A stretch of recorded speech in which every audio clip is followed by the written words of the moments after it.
영어 단어 중에 radical이라고 하는 단어가 있습니다. 아시나요?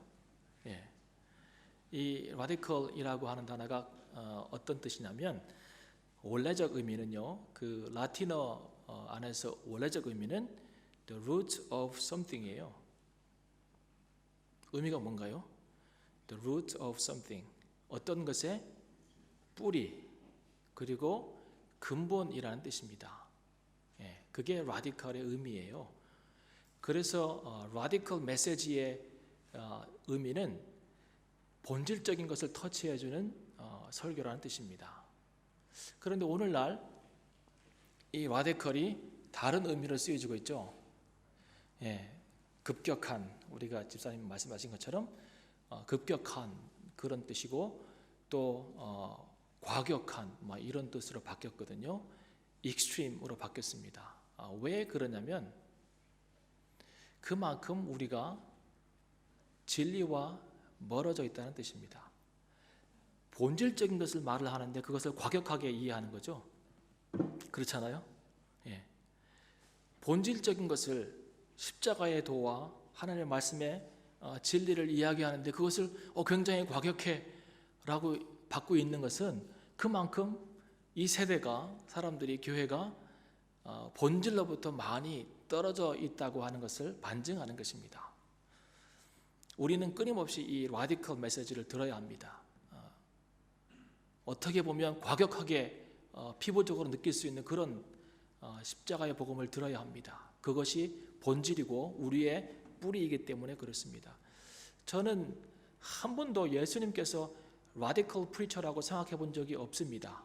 여러분은 그렇습니까? 근데 그 시대의 사람들은요, 예수님의 메시지를, 그 본질을 터치하는 그 메시지를 굉장히 라디컬하다고 생각했거든요. 예수님, 제가 우리 돌아가신 아버지를 장례 지내고 예수님 따르겠습니다. 그랬더니 뭐라니까 예수님께서? 죽은 자는 죽은 자들로 장사하게 하고 너는 지금 나를 따르라는 거죠. 선생님, 제가 영생을 얻고 싶습니다. 그랬더니 율법을 다 지켜 행하라 그랬잖아요. 그건 제가 어렸을 때부터 해온 것입니다요. 그랬더니 뭐라 그래요? 그러면 너한테 있는 모든 재산을 팔아서 가난한 자들에게 나눠주고 너는 나를 따르라 그랬잖아요. 이게 라디컬합니까? 이게 라디컬하게 다가오면 예수님을 따르는 우선순위에서 우리가 멀어져 있는 거예요. 본질에서 멀어져 있습니다. 그러니까 본질에서 멀어져 있는 만큼 예수님의 복음적 메시지는 과격하게 나에게 다가오는 것입니다. 신앙의 본질에서 벗어나지 않고 끝까지 승리하는 비결을 오늘 바울이 한 가지 얘기해 줍니다. 끝까지 우리의 신앙의 루트인 그 복음의 본질에 충실한 믿음의 삶을 살 수 있는 방법을 하나 바울이 오늘 이 본문에서 이야기합니다. 그것이 뭐냐면 같은 말입니다. 같은 말. 바울이 이렇게 얘기했어요. 너희에게 같은 말을 쓰는 것이 내게는 수고로움이 없고 너희에게는 안전하니라 그랬습니다. 같은 말이 뭘까요? 같은 말. 똑같은 말이죠. 다시 말하면 계속해서 반복한다는 그 말이죠. 왜 반복할까요? 중요하니까요. 핵심적이니까 반복하는 것입니다. 같은 말. 바울이 무슨 같은 말을 계속해서 반복했을까요? 학자들 사이에 이견이 있습니다. 첫 번째, 바울이 끊임없이 반복했다고 하는 그 내용은 주 안에서 기뻐하라라고 하는 내용이라는 것입니다. 오늘 시작도 그랬어요. 종말로 마지막으로 나의 형제들아 주 안에서 기뻐하라. 빌립보서는 기쁨의 서신이었고요. 그리고 바울은 처음부터 자기가 감옥에 있는 신분임에도 불구하고 기뻐한다고 했고 또 자기가 감옥에 있는 것에 대해서 다른 사람들에게도 기뻐하라고 권면을 합니다. 그러니까 바울의 메시지가 뭐냐면 지금 우리가 처한 상황과 환경 속에 눌리지 말고 오늘 주님께서 나와 함께 하신다고 하는 그 사고와 그 생각과 오늘 여전히 나는 하나님의 계획 안에 있다고 하는 그 믿음으로 인하여서 기뻐하라는 것입니다. 그것을 계속 반복하고 있어요. 그래서 같은 말이라고 하는 것은 주 안에서 기뻐하라라고 하는 메시지이다라고 생각하는 사람들이 있습니다. 그것이 하나의 어떤 이유고요, 근거이고, 두 번째로는 이 빌보 교회 안에 불일치가 있었습니다. 무엇인가 하나 이슈가 있으면 거기에 대해서 다른 각도로 그 이슈를 바라보고 서로 합력하지 못하고 이해하지 못하고 일치에 이르지 못하는 그런 모습들이 있었습니다. 어느 교회나 그렇죠. 제가 갈등을 연구하잖아요. 그런데요, 갈등이 없는 데는요 딱 한 군데 있어요. 공동묘지. 그거 보세요, 누가 싸우나. 그러니까 살아있는 사람들은, 생각이 있다고 하는 사람들이 다 한마디씩 하게 되었고 10명이 모이면 뷰가 10개가 있는 거예요. 그러니까 서로 다양한 의견들을 낼 수 있는 것이죠. 그 다양한 의견들은 어디서 옵니까? 우리의 다른 퍼스펙티브에서 오는 거예요. 그 퍼스펙티브는 어디서 옵니까? 이미 내 안에 들어와 있는 인식의 정보들에 의해서 그렇게 우리가 느끼는 것이죠. 그 인식의 정보는 어디서 옵니까? 나의 모든 과거의 유산에서 옵니다. 나의 교육과 문화와 배경과 다양한 것들 가운데서 그 인식에 대한 정보가 쌓여지고 그 정보가 렌즈를 하나 만드는 것이에요. 그게 퍼스펙티브예요. 그거로 바라보는 것이죠. 그러니 50년을 다른 환경 속에서 살아온 사람들이 모여가지고 회의를 할 때 왜 다르지 않겠어요? 같은 게 문제예요. 같은 게. 공산당이에요. 예. 한 사람이 나오면 다 일어나가지고 이게 공산당이에요. 그게 나쁜 거예요. 다른 게 좋은 거예요, 여러분. 다른 게. 그런데 적어도 우리가 한 하나님 아버지를 믿고 있다면 일치에 이를 수 있어야 한다는 것이죠. 그 얘기를 바울이 끊임없이 얘기하고 있어요. 2장을 보세요. 2장을 보시면 2장 2절에 이렇게 얘기하죠. 마음을 같이하여 같은 사랑을 가지고 뜻을 합하여 한 마음을 품어 아무 일에든지 다툼이나 허영으로 하지 말고 오직 겸손한 마음으로 각각 자기보다 남은 낮게 여기고, 그렇게 하면서 계속해서 빌립보 교인들을 격려하는 것은 한 마음 가지고 하나 되어서 겸손하게 남을 낮게 여기고, 그리고 다툼이나 허영으로 하지 말고 그렇게 겸손한 모습으로 일을 해나가라고 하는 것이죠. 이 얘기를 바울이 반복했다고 하는 의견도 하나 있습니다. 그리고 마지막 의견은 복음의 핵심을 붙들어라 라고 하는 것을 바울이 계속 반복하고 있다고 또 말하는 학자들도 있습니다. 왜냐하면 바울의 관심은 복음이었거든요. 그래서 자기가 감옥에 갇혀 있는 것이 오히려 복음의 진보가 되니 기뻐하고 슬퍼하지 말라고 했고, 그리고 어떻게 하든지 밖에서 다툼으로 하나 경쟁으로 하나 전파되는 것은 그리스도의 복음이니 나에게 유익된다라고 얘기했고, 그러니까 바울은 계속해서 빌립보 교인들에게 강조하는 것이 무엇입니까? 복음입니다. 복음을 너희가 아느냐 이 말입니다. 너희가 복음을 깨달았냐 이 말입니다. 너희가 복음을 온전히 이해하고 있느냐 이 말입니다. 그리고 너희가 이 복음을 위해서 목숨까지 내놓고 이 복음을 지켜낼 수 있는 각오가 있느냐라고 물어보는 것입니다. 그래서 같은 말을 한다고 하는 것은 이렇게 세 가지의 다른 이론이 있지만 여러분 생각 같아서는 뭐겠습니까? 기뻐하라 1번, 2번은 뭐예요? 하나 되라. 3번은 복음의 핵심을 붙들어라. 1, 2, 3번 중에서 뭐겠습니까? 1번 손 들어보세요. 기뻐하라. 자, 2번 손 드세요. 하나 되라. 3번 복음의 핵심. 네, 3번이 맞아요. 3번. 왜 그럴까요? 왜 그럴까요? 2절에 보면 힌트가 나와요. 개들을 삼가고. 여러분 개를 조심해야 돼요. 특별히 미친 개를 조심해야 돼요. 개들을 삼가고 행악자들을 삼가고 손할례당을 삼가라. 삼가라는 거예요. 뭐예요? 조심하라는 거죠. watch out 하라는 거죠. 개하고 행악자들하고 손할례당은요 거짓 교사들을 이야기하는 것입니다. 거짓 교사가 누구입니까? 예수 그리스도의 복음을 훼손해서 다르게 증거하고 그것 때문에 사람들을 미혹하게 하고 신앙에서 멀어지게 하는 것이 그들의 목적이었습니다. 그들을 조심하라는 것이에요. 그들을. 그러니까 제 생각에는 바울이 끊임없이 강조하고 같은 말을 하는 것은 뭐냐면 예수 그리스도의 복음의 핵심을 붙들고 그것 위해서 살으라라고 하는 그 단순한 이야기를 반복하고 있는 것입니다. 이 개라고 하는 것하고요, 행악자들이라고 하는 것하고 손할례당이라고 하는 것이 이 당시에 활동했던 거짓 교사들에 대한 특징들을 아주 잘 묘사하고 있습니다. 개를 한번 볼게요. 키온이라는 뜻입니다. 키온이라고 하는 헬라어 단어예요. 이 개들은요, 펫이 아닙니다. 요즘 이쁜 개들이 아니에요. 저는 원래 개를 키우기 싫어하는데 요즘에 좀 마음이 바뀌어요. 집에 식구가 적어서 그런가 개라도 한 마리 있었으면 좋겠다는 생각을 가끔씩 할 때가 있어요. 그리고 공원에서 이렇게 개들이 지나가면 전에는 별로 안 좋았어요. 근데 요즘에는 손이 가고 이렇게 만져보고 싶고 막 그래요. 개들만 지나가면 이렇게 계속 바라보고 그래요. 근데 그런 개 말고, 그러니까 예쁘고 잘 꾸며져 있고 이렇게 머리도 잘라주고 있는 그런 개 말고, 이 개들은요, 덩치가 큰 개들이에요. 주인이 없고 여기저기 떠돌아다니는 그런 개들을 얘기하는 거예요. 첫 번째 특징 뭐예요? 떠돌아다녀요. 소속이 없어요.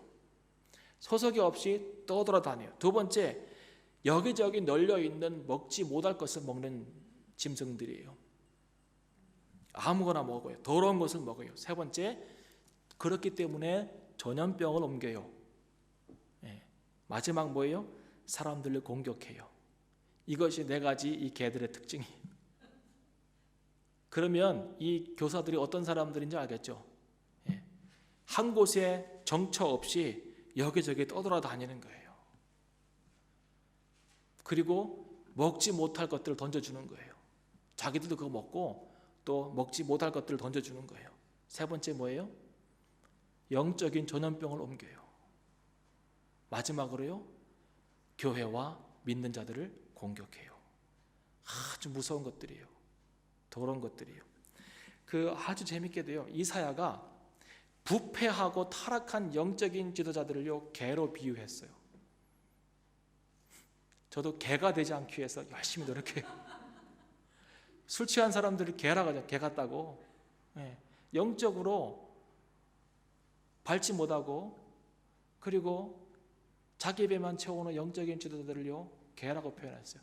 근데요, 우리가 이 개들을 조심하기 위해서 구체적으로 봐야 돼요. 어떤 사람이 개인지. 자, 이사야 56장을 보세요.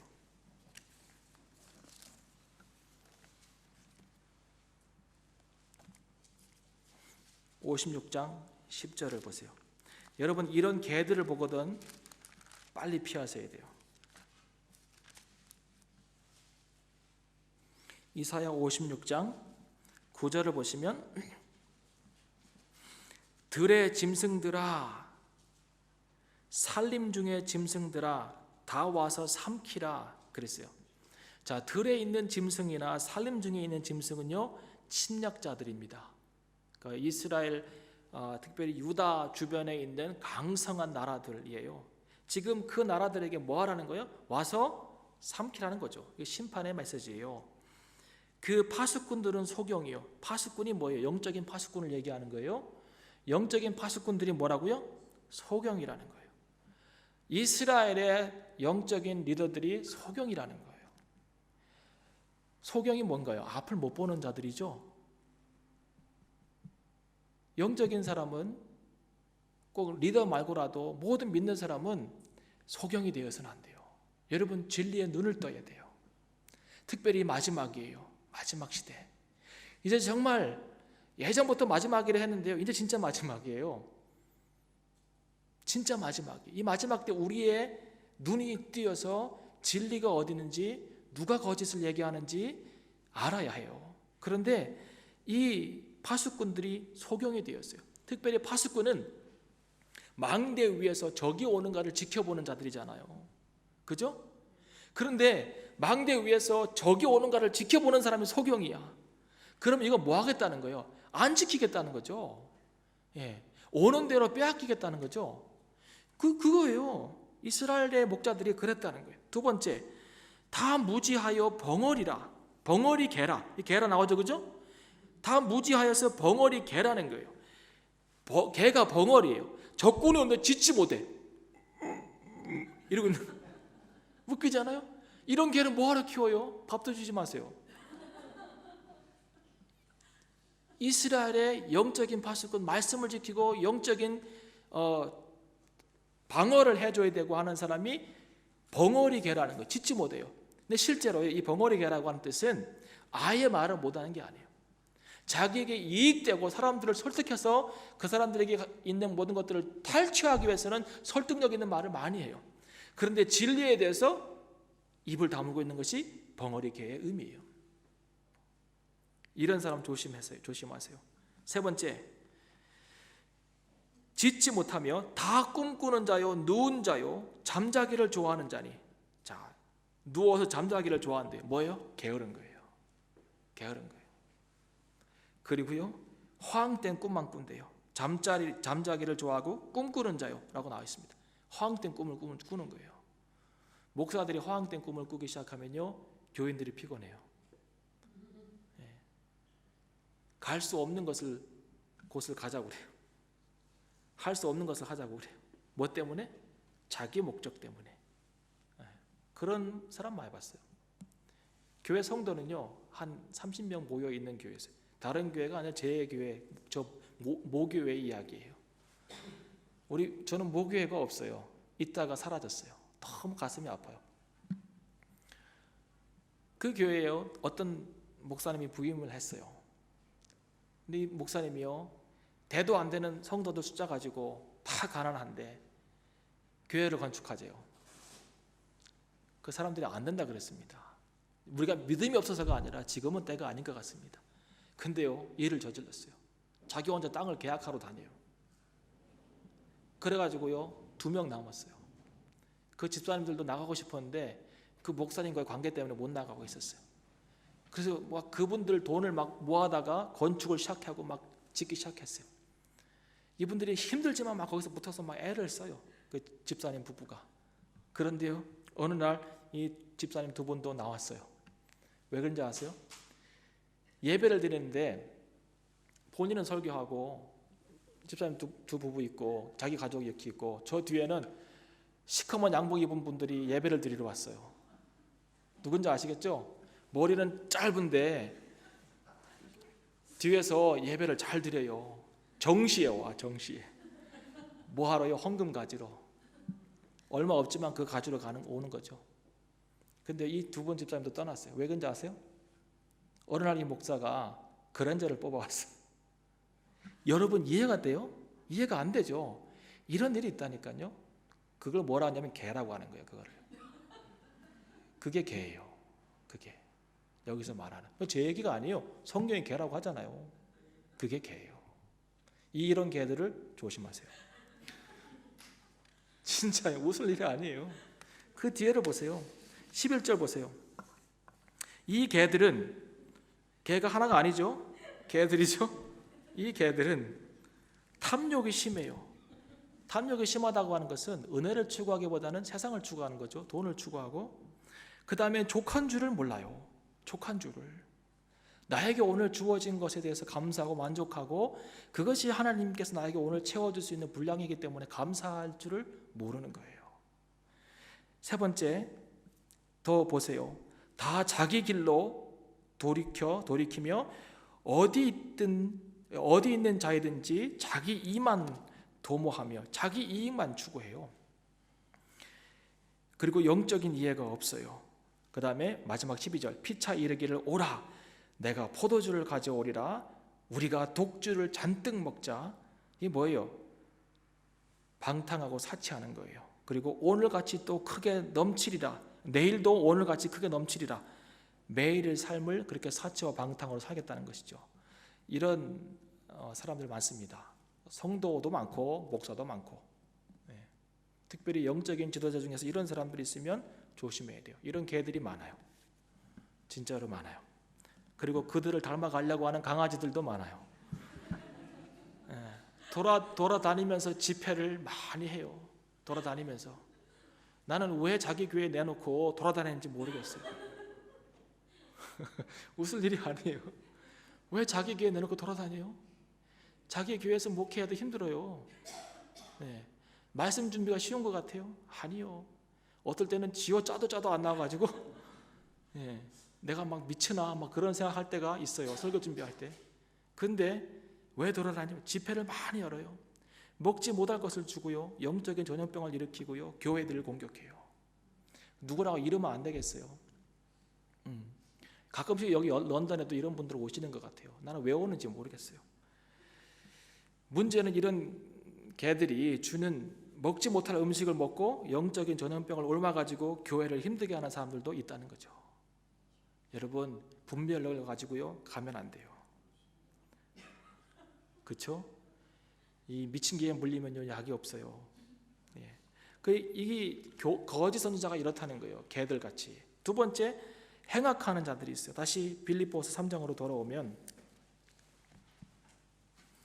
이 행악하는 자들은요 진리를 거역하고 거짓을 전파하여서 사람들을 미혹시키는 거예요.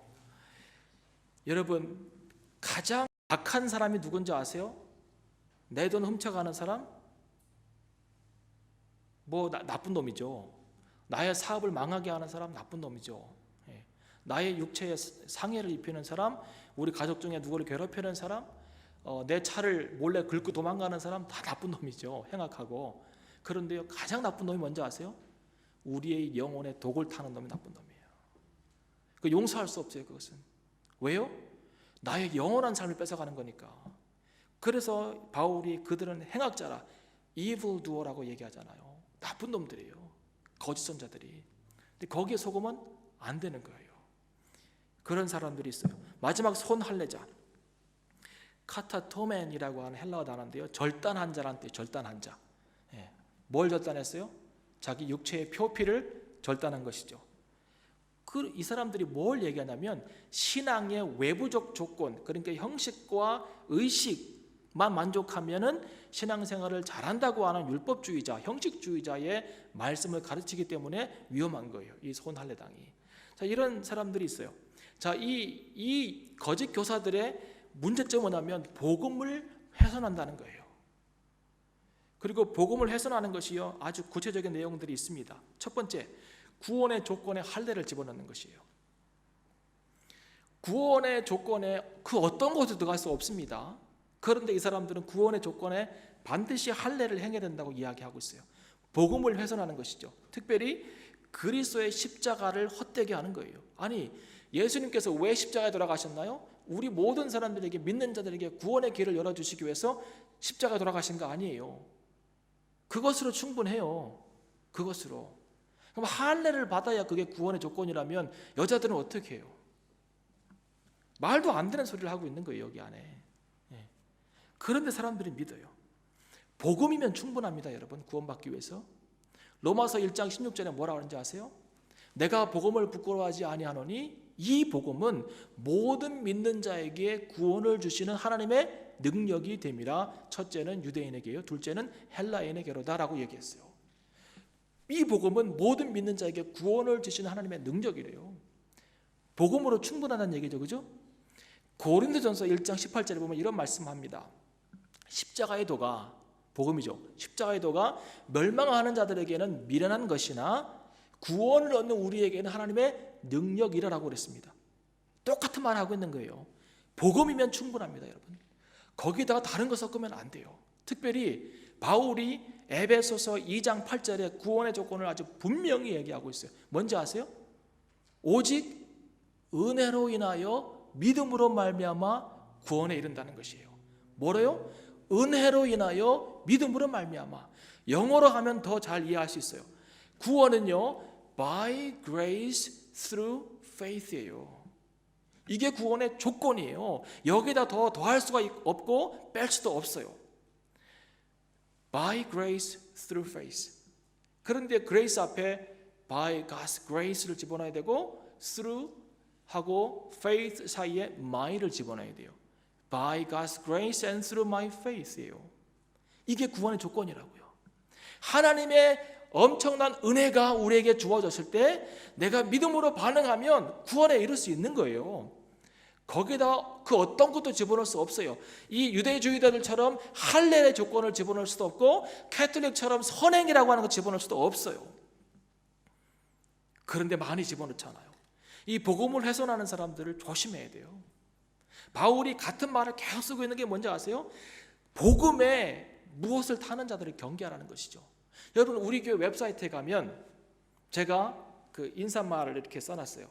원래 비디오로 하려고 했는데요. 원 집사님이 저는 나가리라고 안 된대요. 잘 못한다고. 몇 번 했는데 말을 잘 못하겠어요. 그래서 씁시다 그래가지고 쓰기로 했어요. 그래가지고요 써놨어요. 근데 쓰길 잘했어요. 말로 하면 잘 표현 못할 걸 제가 써가지고 잘 써놨어요. 거기에 제가 뭐라고 써놨냐면, 우리는 우리 교회의 대표적인 말씀 한 구절은 뭐냐면 잠언 22장에 나오는 말씀이에요. 옛 선조들의 지게표를 옮기지 말라는 거예요. 지게표가 뭔가요? 경계석이죠. 경계석이 뭔가요? 경계석은 그야말로 경계를 표시하는 돌이죠. 무슨 경계를 표시하는 거예요? 내 것과 남의 것의 경계를 표시하는 돌이라고 하는 것이 경계석입니다. 우리는 우리 시대에 진리의 경계석을 옮기거나 새롭게 만들려고 하는 어떠한 무브먼트나 어떠한 사람들의 시도에 우리는 따라가지 않아요. 우리는 그것을 거부해요.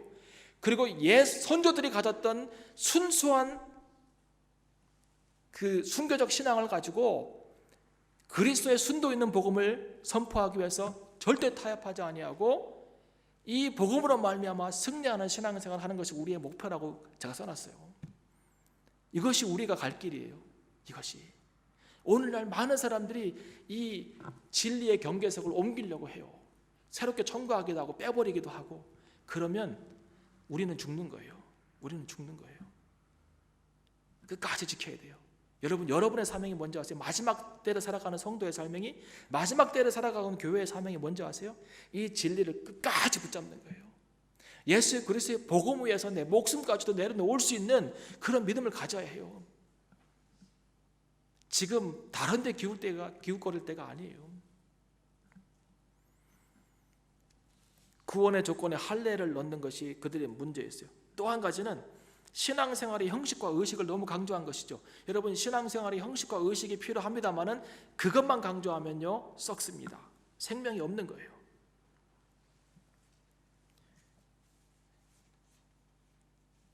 제도권 교회의 문제점이 하나 있어요. 의식이 다예요. 의식을 하느라고 말씀이 5분도 안 돼요. 그러면 안 돼요. 저도 오늘 칼라를 입었습니다만은 이걸 입을 때마다 한번 생각해봐요. 내가 이걸 왜 입어야 하지? 그래서 요즘에 이거 안 입는 날이 더 많아요. 이 컬러나 목회자 컬러나 아니면 가운을 입잖아요. 그 가운이 입는 것을 통하여서 내 안에 부패한 신앙과 내 안에 부패한 양심을 가릴 수는 없어요. 하나님 보시니까. 우리는요 형식으로 우리의 잘못된 부분들을 많이 커버하려고 노력해요. 형식으로. 한국 성도들의 마인드 중에 하나는 뭐냐면 모든 예배에 참석하면 신앙생활을 잘한다고 하는 그런 생각이 있어요. 그거 틀릴 수도 있습니다. 그러면 목사는 한 번도 교회에 안 빠지니까 신앙이 제일 좋아야지. 그렇지 않잖아요. 형식이 중요합니다만은 그것만 강조해서는, 그것만 남아서는 안 된다는 것이죠. 형식과 의식을 지키는 것이 자랑이 되어서는 안 됩니다. 그거 당연히 해야 되는 거예요. 그리고요 그것을 지키는 것 자기 의가 되었어요. 그 젊은 청년 예수님께 와가지고 영생을 얻기 원합니다라고 물어봤던 그 젊은 청년, 그 사람의 의는 뭐예요? 율법을 다 지킨 거죠. 어렸을 때부터. 정말 지켰는지는 모르겠지만. 바울이 뭐라는 줄 아세요? 3장 6절을 보세요. 열심으로는 교회를 핍박하고 율법의 의로는 흠이 없는 자로다 그랬어요. 율법을 잘 지켜온 게 그 사람의 의가 됐어요. 그 의가 넘치니까 교회 다니는 사람들을 핍박하고 교회를 핍박하는 것이죠. 바리새인의 기도를 보세요. 바리새인과 세리가 한날 같이 성전에 가서 기도하는데 바리새인은 저 앞에 가가지고 두 손을 벌리고 아주 당당하게 서서 하늘을 우러러, 지가 뭐라고 하늘을 바라봐요. 근데 하늘을 우러러 거룩하시고 거룩하신 만군의 여호와 아버지요 뭐 이렇게 기도하잖아요. 그럼 하는 말이 뭐예요? 저는 11조를 철저히 바치고 일주일에 금식을 2번 했나이다 하잖아요. 자기 의가 된 거예요. 아니 하나님 다 아신데 뭐하러 자기 했던 내용을 기도에 집어넣어요? 그죠? 그럴 필요 없잖아요. 자기 의가 된 거죠. 형식이 그렇다는 거예요. 이 형식에 지나치면요, 신앙인들이 표면적인 신앙을 가져요. 이게 제일 무서운 거예요. 그리스도인들 중에서도 표면적인 신앙인이 있고요, 이면적인 신앙인이 있어요. 유대인들 중에서도 표면적인 신앙인이 있었고요, 이면적인 신앙인이 있었어요. 바울이 얘기하는 거예요. 로마서 2장 28절을 보세요. 로마서 2장 28절.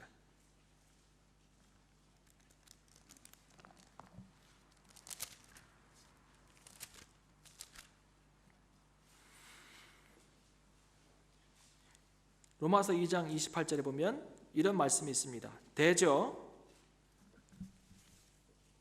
표면적 유대인이 유대인이 아니요 표면적 유대인의 할례가 아니니라 그랬어요.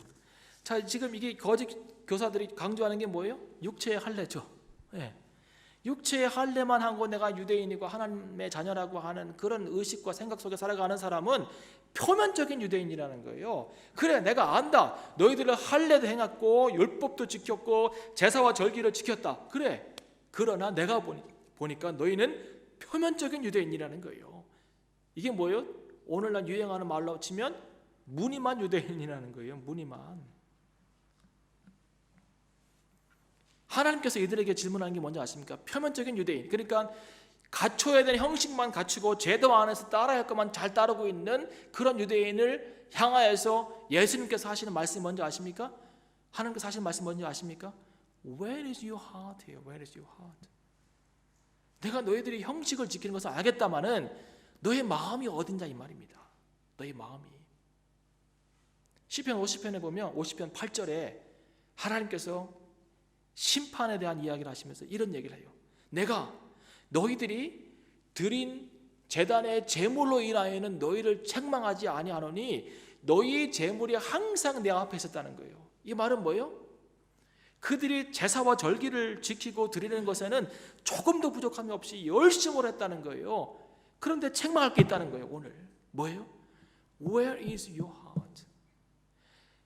그 시의 마지막에 부분에 보면 뭐라고 책망하시느냐 하면 하나님을 떠난 너희여라고 얘기합니다. 하나님을 떠난 너희여. 하나님이 없다는 거예요. 그들 삶 가운데, 믿음 가운데, 마음속에. 아니, 그렇게 열심히 제사를 드리고 그렇게 열심히 절기를 지키고 할례는 다 해내고 8일 만에 갖출 건 다 갖추고 지키고 다 지켰는데 왜 하나님을 떠났다고 얘기하느냐 이 말입니다. 여러분, 교회는 잘 옵니다. 기도회는 빠지지 않습니다. 헌금 잘 드립니다. 11조 딱딱 드립니다. 그런데 하나님께서 오늘 우리를 책망하실 때 하나님이 없는 너희라고 책망할 수가 있다는 것입니다. 이것이 형식의 무서움입니다. 형식만 따라가다 보면 내가 무엇을 하고 있는지 모르면서 갈 때가 있습니다.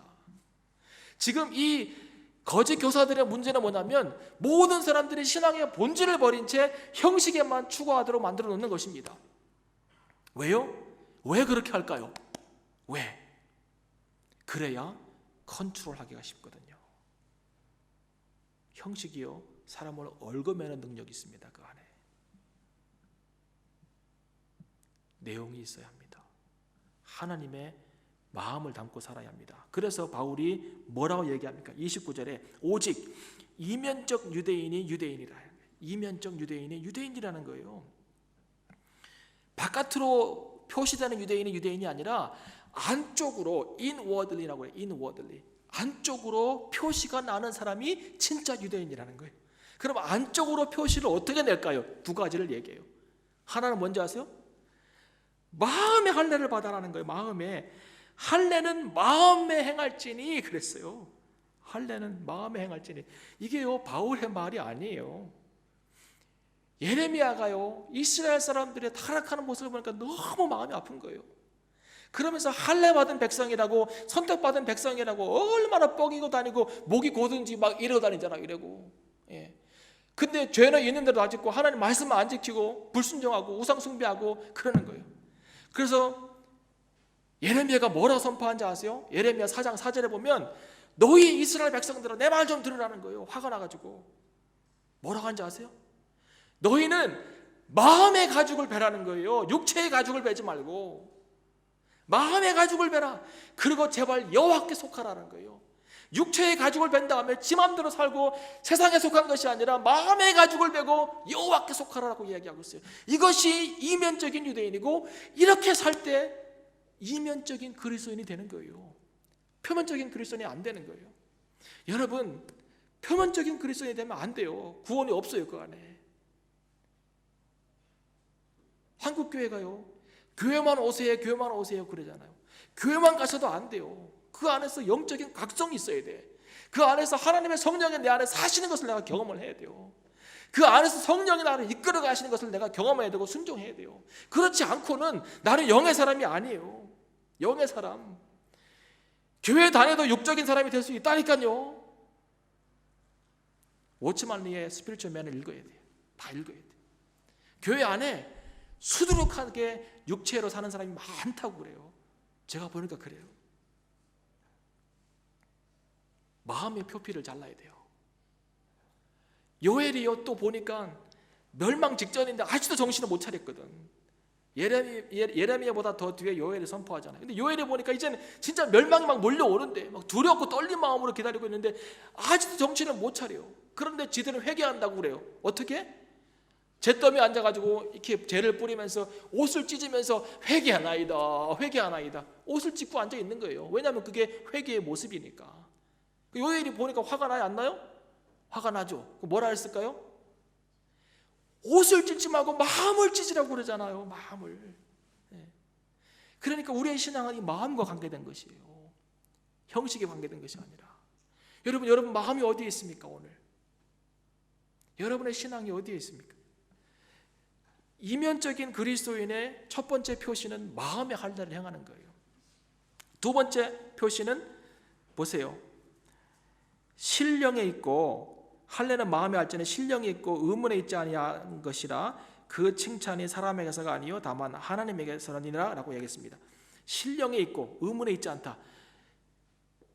이면적 그리스도인은요, 율법에 써여져 있는 내용에 매이는 것이 아니라 하나님의 성령에 이끌림 받는 사람이에요. 신령이 성령이에요. 영어 성경에 보면 성령에 이끌리는 사람이에요. 오늘 다시 빌립보서 3장으로 돌아오면 바울이 이런 얘기해요. 3장 3절에 개들도 조심하고 행악자들 조심하고 손할례당도 조심하고 뭐 하라고요? 하나님의 성령으로 봉사하라는 거예요. 지금 마음의 할례를 받은 사람의 특징 세 가지를 얘기하고 있어요. 바울이 하나님의 성령으로 봉사하라는 거예요. 그리스도 예수로 자랑하라는 거예요. 그리고 육체를 신뢰하지 말라는 거예요.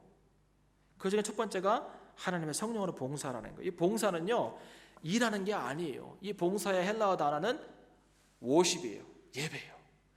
그리스도의 성령 안에서 예배하라는 거예요. 이것이 이면적인 그리스도인의 모습이에요. 형식과 의식이 요구하고 교회의 목사가 제자 훈련 시켜가지고 그 내용들 가지고 어쩔 수 없이 딱 꿰맞힌 그 내용 가지고 신앙생활 의무감으로 하지 말고 성령으로 자유 안에서 예배하고 신앙생활 하라는 거예요. 왜 목사의 눈치를 봐요? 성령의 이끌림을 받아야 하잖아요. 그렇지 않습니까? 성령의 이끌림을 받아야 해요. 형식에 치우치지 마세요. 이것이 문제였고요. 마지막으로 그들은 육체를 신뢰했습니다. 육체를 신뢰했다는 게 뭘까요? 세상의 것들에 눈을 돌리게 하는 거예요. 거짓 교사들이 하는 게 뭐냐면 들어와서 하나님을 바라보고 있던 우리의 믿음의 눈을 돌려서 세상을 바라보게 하는 거예요. 세상에 좋은 게 많다는 거예요. 그 여기 육체라고 한 단어가요, 사르키라고 하는 헬라어 단어예요. 사르키. 이거는 그리스도 밖에 있는 모든 것을 의미해요. 그러니까 육체를 신뢰한다고 하는 것은 그리스도 외에 사람에 의해서 사람을 위해서 만들어진 모든 것들을 신뢰하고 추구하고 좋아한다는 거예요. 그 조심해야 돼요. 여러분, 바울이 뭐라고 얘기하나요? 성경에서 히브리서 12장에 보면 뭐라 그래요? 믿음의 경주로 하는 우리에게 필요한 것이 있어요. 얽으면 모든 허다한 것들을 벗어버리고 믿음의 주요 온전케 하시는 예수를 바라보자 그랬어요. 그리스도인들이 바라봐야 할 것은 믿음의 주요 온전케 하시는 예수 그리스도 한 분입니다. only 힘이에요. only 힘. 그런데 이 거짓 교사들이 우리의 시선을 자꾸 세상으로 돌린다는 것이죠.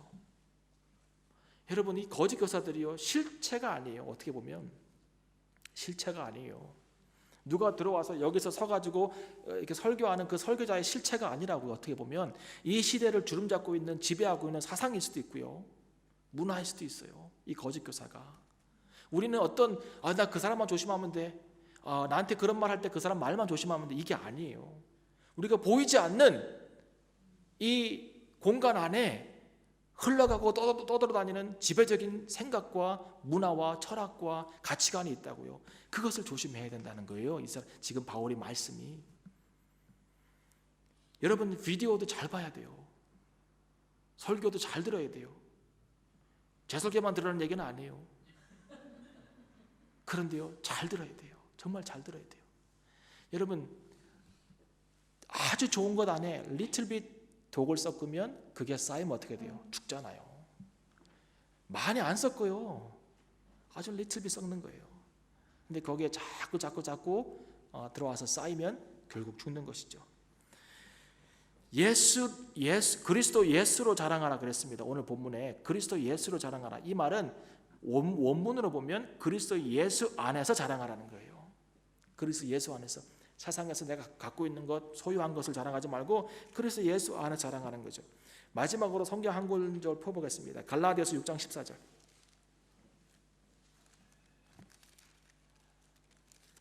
갈라디아서 6장 14절.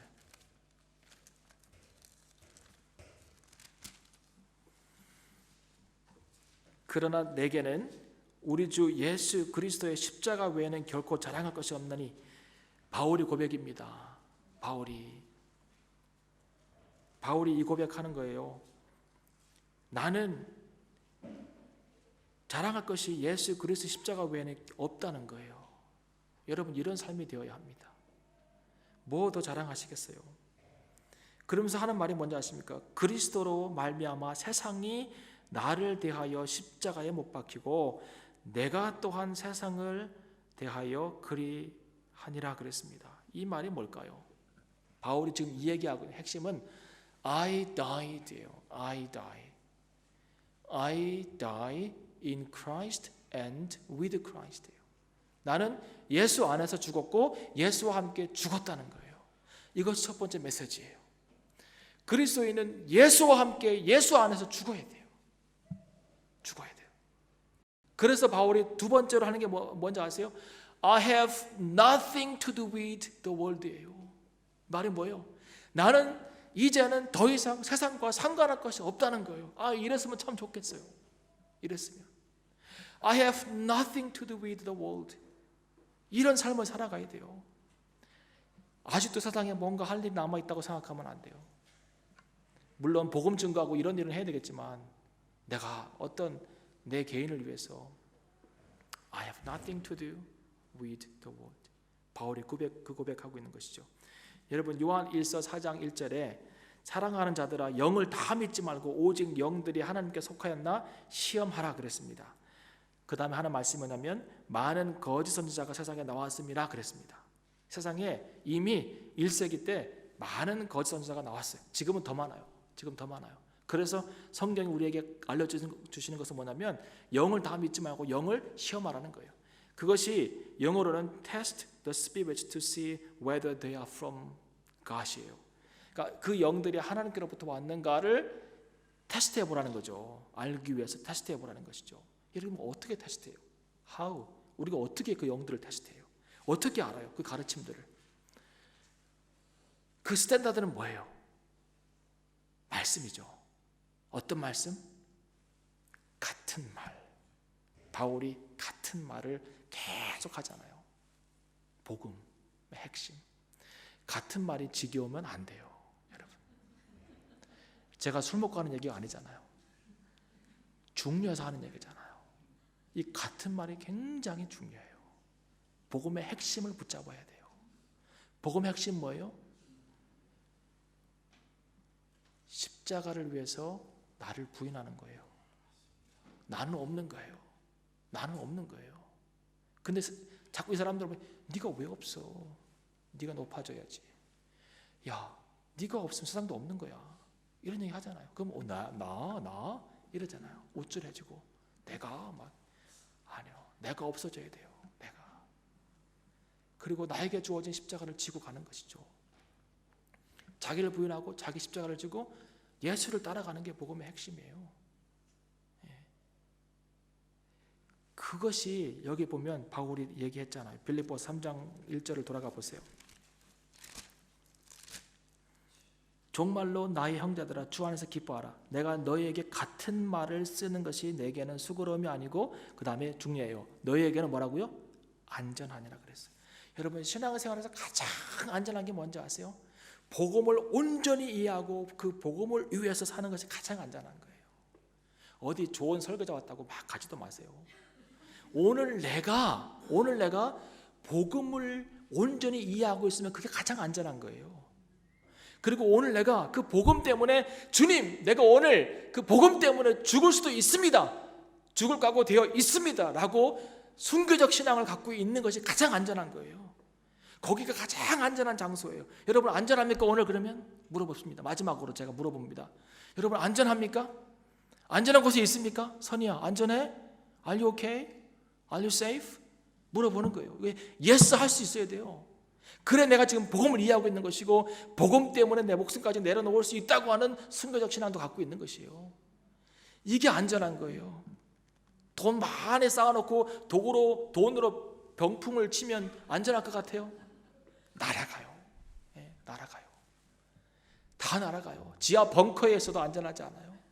가장 안전한 거는 주님 나라 갈 때까지 이 세상에서 가장 안전한 장소는 복음 안에 있는 것이고 가장 안전한 삶은 그 복음을 이해하고 있는 삶이고 가장 멋지고 훌륭한 삶은 그 복음 위에서 생을 드리는 거예요.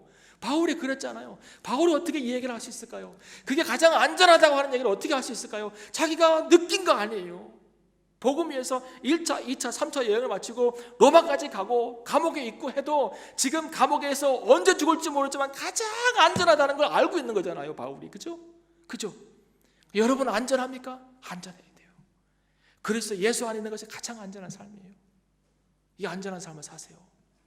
여러분 오늘 돈이 좀 없다고 내 갈 길이 안 보인다고 우울해하지 마세요. 정말 그래요. 뭐 때문에 우리가 우울해야 돼요? 왜 힘들어야 돼요? 내가 복음 안에 있는데. 그렇잖아요. 우리 교회 하나님이 붙드세요. 조급하지 마세요. 조급하면 이스마엘 나와요. 조급하면 안 돼요. 기다려야 해요. 하나님께서 어떻게 일하실지 모르잖아요. 미리 내가 말을 많이 해놓으면 그 말에 걸려서 하나님의 역사가 없어져 버릴 수도 있어요. 조급하지 마시고 기다리세요. 하나님은 누군지 아시겠죠? 그죠? 하나님이 이미 다 계획해 놓고 계세요.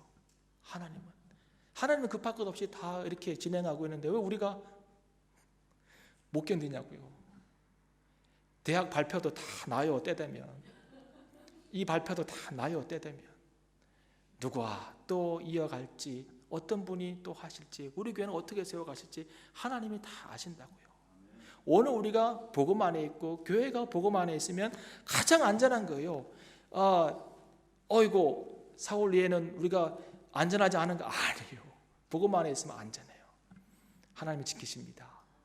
자, 오늘 말씀은 같은 말이라는 것이에요. 같은 말을 끊임없이 들어도 그 같은 말 안에 능력이 있고 그 같은 말이 우리를 안전하게 지켜준다고 하는 것을 기억하시고 끊임없이 복음을 들어야 합니다.